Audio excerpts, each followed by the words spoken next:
Valid ang 2025 national budget dahil sa mga blankong items sa Bicameral Conference Committee report.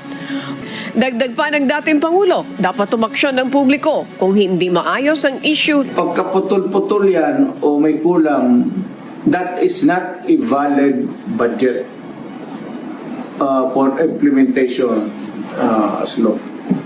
It's not only inaccurate, but I think the budget is in totality invalid. Hindi na pwede mag-blanco-blanco dyan sa pera ng tao. President, he knows that you cannot pass a GAA without with a blank. He's lying.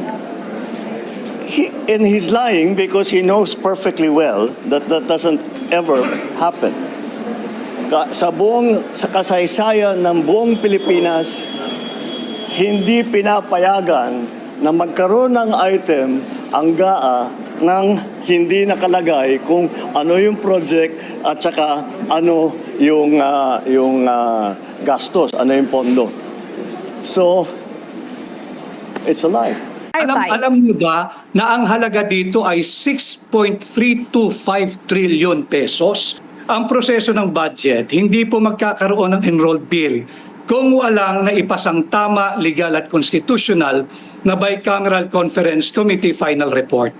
Blanco yung report. At yan ay hindi mere typographical or printing error or grammatical error. Kitang-kita dyan sa screen ninyo. Panay blanco, daang bilyong pisong blanco. Hindi, yung GAA is nothing but a fruit of a very poisonous process.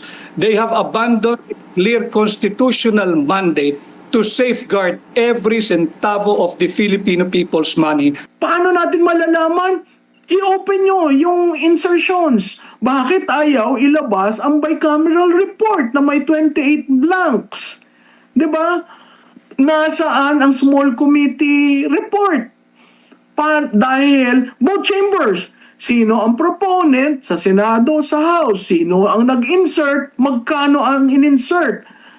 Ay, yun dapat ang una nilang gawin ng executive at legislative. It is an honor and a pleasure that I stand before you today because you are our agents of justice who, whether by choice, necessity, have dared to be able to go through voluminous tomes, read through 100-page contracts without falling asleep. And that alone deserves already applause. But let me tell you, as president, I am going to give you a run for your money. Just last month, I had to read 4,057 pages of the General Appropriations Act for 2025. Because I reviewed it, analyzed it, and yes, in parts, vetoed it. And so for those of you, and up to now, I cannot find those damned blank items. We'll keep looking, but I really am convinced that they simply do not exist because it is not allowed to exist.